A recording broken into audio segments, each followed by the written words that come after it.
Assalamualaikum warahmatullahi wabarakatuh. Yang terhormat Bapak Suyoto, Magister Pendidikan, selaku dosen pengampu mata kuliah Psikologi Pendidikan.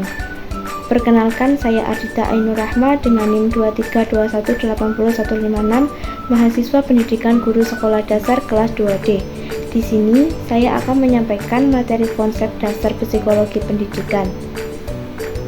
Terdapat 5 aspek yang akan saya sampaikan, yaitu pengertian psikologi pendidikan, hubungan psikologi dengan pendidikan, sejarah pra-tokoh-tokoh psikologi pendidikan, konstitusi psikologi pendidikan bagi teori. Yang pertama, ada pengertian psikologi pendidikan. Menurut Barlow 1997, definisi psikologi adalah sebuah pengertian berdasarkan riset psikologi yang menyediakan serangkaian sumber-sumber untuk membantu Anda melaksanakan tugas-tugas orang guru dalam proses belajar mengajar secara efektif.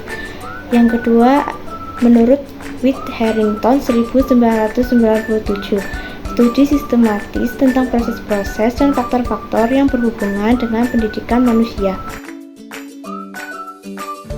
Hubungan psikologi dengan pendidikan. Psikologi membantu pendidik memahami karakteristik kognitif, afektif, dan psikomotorik peserta didik secara integral. Pendidik mampu memahami keunikan peserta didik sesuai dengan karakteristik psikologi masing-masing. Pendidik mampu mengatasi masalah belajar dan menciptakan lingkungan yang kondusif serta menyenangkan bagi peserta didik.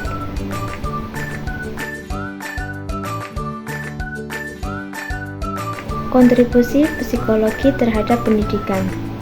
Adanya perubahan peserta didik dalam proses pendidikan, pengaruh pembawaan dan lingkungan atas hasil belajar, hubungan antara teknik mengajar dan hasil belajar, pengaruh interaksi pendidik dengan peserta didik, pengaruh perbedaan individu terhadap kemampuan belajar.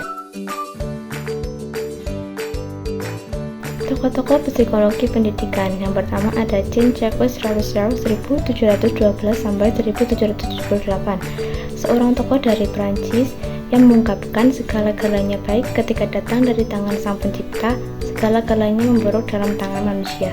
Campur tangan orang tua atau orang dewasa terhadap perkembangan anak dapat menimbulkan masalah jika hal tersebut tidak dilakukan secara baik-baik. Yang kedua ada Friedrich Froebel 1782 sampai 1852, seorang tokoh berasal dari Jerman. Ia mendirikan kindergarten atau taman kanak-kanak. Menurut Froebel, taman kanak-kanak merupakan tempat bagi anak-anak untuk bermain, bernyanyi, melatih daya cipta, dan mengerjakan pekerjaan tangan secara bersama. Kontribusi psikologi pendidikan. Terdapat 4 aspek, yaitu pengembangan kurikulum, pengembangan program pendidikan, sistem pembelajaran, dan sistem evaluasi. Adapun pengembangan kurikulum adalah seperangkat pengalaman belajar yang direncanakan dan dilaksanakan baik di dalam maupun di luar sekolah untuk mencapai tujuan pendidikan.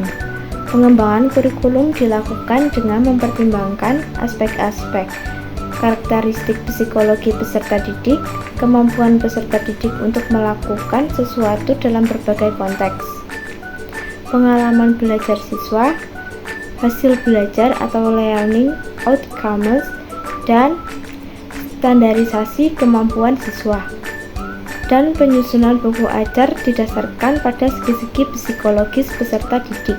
Yang kedua ada pengembangan program pendidikan. Sebagai contoh, penyusunan jadwal pelajaran, jadwal ujian, dan seterusnya tidak bisa terlepas dari aspek psikologis peserta didik. Penentuan jurusan atau program, pengembangan program harus mengacu pada upaya pengembangan kemampuan potensi peserta didik. Yang ketiga ada sistem pembelajaran. Pemilihan teori belajar yang akan diaplikasikan, pemilihan model-model pembelajaran, pemilihan media dan alat bantu pembelajaran, serta penentuan alokasi waktu belajar dan pembelajaran. Yang keempat ada sistem evaluasi, yaitu Penentuan teknik evaluasi atau teknik tes atau teknik non-tes. Menentukan jenis tes yaitu bisa secara lisan atau tulis dan perbuatan serta objektif atau subjektif. Penentuan mengenai waktu pelaksanaan evaluasi. Dalam metode psikologi pendidikan terdapat 6 aspek yaitu introspeksi, observasi, metode klinis, metode diferensiasi, metode ilmiah, dan metode eksperimen. Penerapan konsep dasar psikologi pendidikan di sekolah. Tujuan psikologi pendidikan yang paling penting adalah membangkitkan motivasi peserta didik. Psikologi pendidikan dengan pemahaman terhadap karakteristik jiwa peserta didik haruslah mampu membangkitkan motivasi peserta didik untuk belajar, memberikan pendampingan terhadap pendidikan. Psikologi mendidik dapat juga berperan sebagai bimbingan konseling dalam proses kegiatan belajar mengajar. Hal ini sejalan dengan tugas serta peran pendidik yang mana tenaga pengajar tidak hanya memberikan pelajaran, namun juga bimbingan.